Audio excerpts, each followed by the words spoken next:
இது நான் எழுதுனது. பாருங்கள், எந்த நொடியிலும் யாரை இழப்போம் என்று யாருக்கும் தெரியாது. அதனால் இருக்கும் மாதிரி இன்பமாக இருக்கும். சரிங்களா?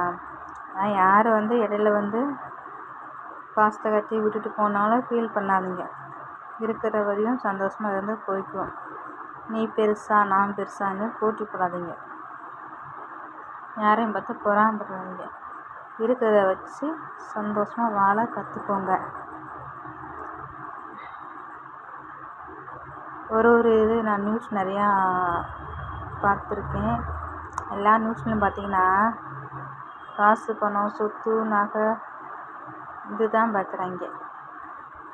பாசம் அப்படின்ட்டு யார்கிட்டையுமே கிடையாது இப்போ உள்ள காலத்துலாம். பாசம்னா என்னன்னே தெரியல சில பேர்த்துக்கு தான். நம்மலாம் பெத்த பிள்ளை தட்டி கீழே விழுந்தால் கூட ஐயோ போய் தூக்கும். இப்போலாம் அந்த இதே இருக்க மாட்டுது. பெத்த பிள்ளையாக இருந்தாலும் கொண்டு விட்டு போயிடுறாங்க. எப்படி தான் மனசு வரும் எனக்குன்னு தெரியல. எப்படி நம்ம எவ்வளோ தூரம் நம்ம கஷ்டப்பட்டு அதை சுமந்து அதை பெற்று எப்படி எங்களுக்கு மனசு வருது? அது உண்மையிலே மனுஷ ஜென்மம் தான். மிருகம் கூட என்ன செய்யும் தெரியுமா? ஒரு நாய் குட்டி போட்டால் கூட அந்த நாயை தூக்கிட்டு வாங்காமே பின்னாடியே வரும். இப்போ குட்டி ஏதாவது பண்ணிடுவாங்களோ வச்சுருவாங்களோ.